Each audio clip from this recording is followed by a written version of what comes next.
بدلنا آیة مکان آیة واللہ اعلم بما ينزل قالوا انما انت مفتر بل اکثرهم لا يعلمون صدق اللہ العلی العظیم۔ رفقائے گرامی، کسی حکیم کے پاس اگر کوئی مریض جائے تو حکیم مرض اور مریض کی ابتدائی علامات کو دیکھ کر نسخہ تجویز کرتا ہے اور مریض سے کہتا ہے کہ آپ نے اتنے دنوں بعد پھر اپنے آپ کو چیک کرانا ہے۔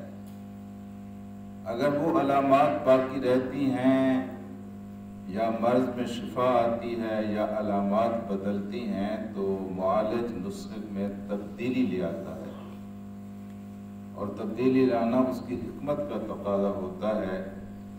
کوئی نہیں کہتا کہ حکیم نے فراڈ کیا ہے، حکیم نے دھوکہ دیا ہے، حکیم کو کچھ پتہ نہیں ہے، اس نے پہلے ایک دفعہ ایک نسخہ کیوں نہیں لکھ دیا، اس میں کیوں تبدیلی کی ہے۔ میرے عزیز دوستو، اللہ تبارک و تعالیٰ کے قرآن کے اوپر اس طرح کا اعتراض مشرکین اور اہل کتاب کیا کرتے تھے کہ اللہ تعالیٰ نے پہلے اگر ایک حکم دیا ہے تو پھر اس حکم کو تبدیل کیوں کر دیا ہے۔ اللہ کو تو پتا تھا، اللہ کو یہ بات تو نہیں ہے کہ اللہ کو آنے والے کل کی خبر نہیں تھی، پھر اللہ پاک نے اس حکم کو تبدیل کیوں کر دیا ہے۔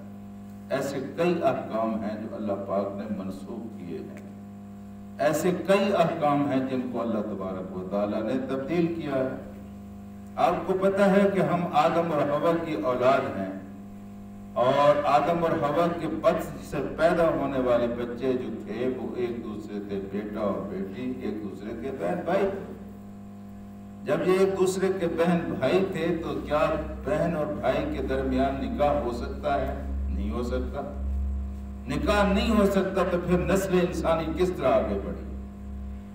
آدم کی ایک بیٹی ہے اور ایک بیٹا ہے اور ایک ماں باپ سے پیدا ہوئے ہیں، ان کے درمیان نکاح نہیں ہو سکتا تو پھر نسل انسانی آدم کی اولاد کس طرح آگے بڑھی؟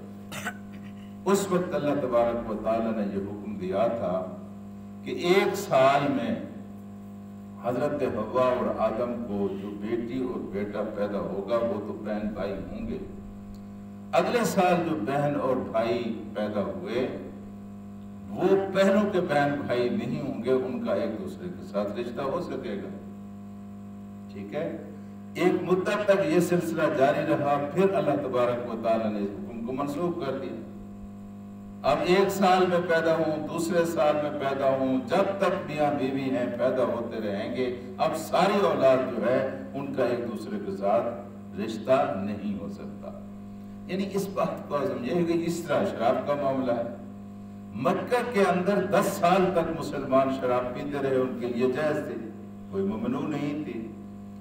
جب مکہ سے آپ آئے اور جنگ بدر کے موقع پر اللہ تبارک و تعالیٰ نے فرمایا کہ ٹھیک ہے شراب جو ہے یہ اس میں فائدے بھی ہیں لیکن اس کے اندر نقصان بھی ہیں، نقصان زیادہ ہے۔ ہاں جی، اور اسمہا اکبر من نفعہا، اس طرح کے کچھ لفظ ہیں کہ اس کا نفع جو ہے اس کے نقصان سے کم ہے، اس کا نقصان زیادہ ہے۔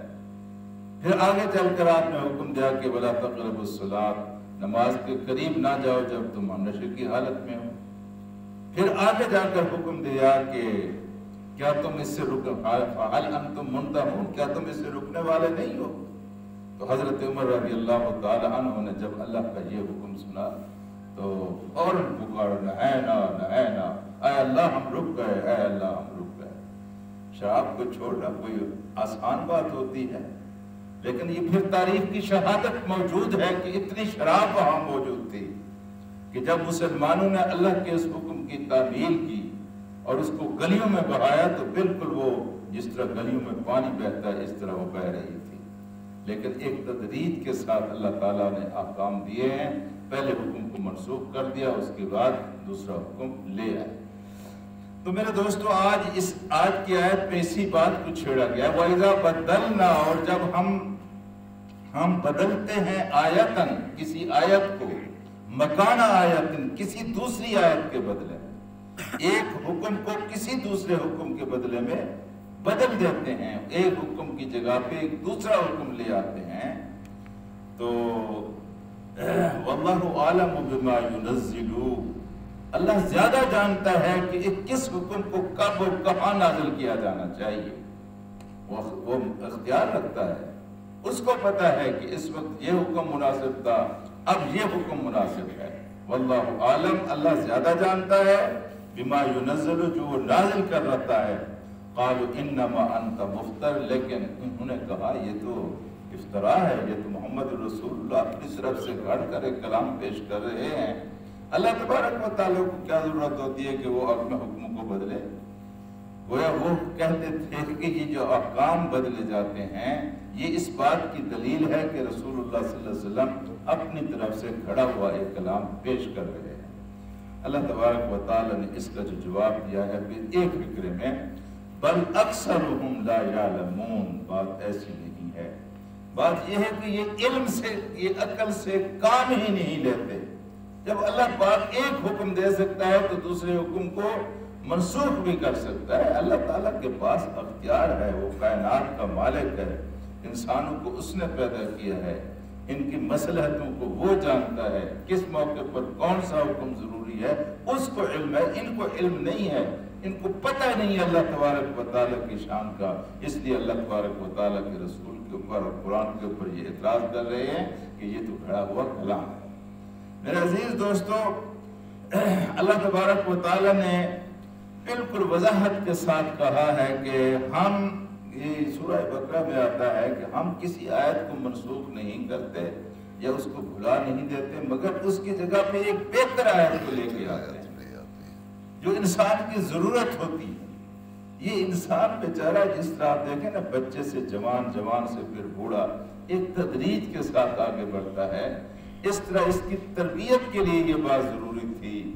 اس کی کمزوریوں کو پیش نظر رکھ کر اللہ تبارک و تعالیٰ نے ترتیب یہ رکھی ہے کہ آہستہ آہستہ وہ احکام اس کو دیے جائیں جو اس کی طبیعت برداشت کرتے چلی جائے، اور پھر کچھ احکام ایسے تھے جن کو اللہ پاک نے حکماً منسوخ کر دیا، یعنی ان کا حکم واپس ہو گیا۔ کچھ احکام ایسے تھے جن کی اللہ تبارک و تعالیٰ نے عبارت ہی بدل دی، اس کو نسخ ایسا ہوا کہ اس کی عبارت ہی تبدیل ہو گئی۔ یہ اللہ کا اختیار ہے، یہ اس بات کی نشانی نہیں ہے کہ حضور کریم صلی اللہ علیہ وسلم کا یہ کلام ہے، کلام یہ اللہ کا ہے، بل اکثرہم لا یعلمون، لیکن اکثر لوگ اس کا علم نہیں رہے۔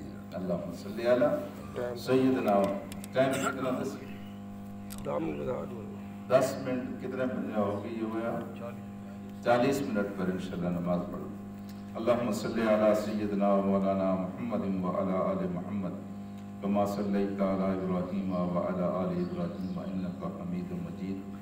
اللہم بارک علی محمد وعلی آل محمد کما بارکت علی ابراہیم وعلی آل ابراہیم انکا حمید مجید۔ اے اللہ ہمارے گناہوں کو معاف فرما، اللہ پاک ہماری غلطیوں سے درگزر فرما، اللہ پاک دنیا و آخرت کی بھلائیاں نصیب فرما، اللہ دنیا و آخرت کے ہر قسم کے نقصان سے محفوظ فرما، اللہ پاک مرتے وقت کلمہ طیبہ نصیب فرما، اللہ تبارک و تعالی آخرت کی ساری منزلیں آسان فرما، اللہ پاک ہمارے والدین کی مغفرت فرما، اللہ ہمارے بچوں کو نیک اور صالح بنا، اللہ پاک سعادت کی زندگی عطا فرما، اللہ پاک شہادت کی موت نصیب فرما، وصلی اللہ تعالی علی خیر خلقہ محمد وآلہ وصحبہ۔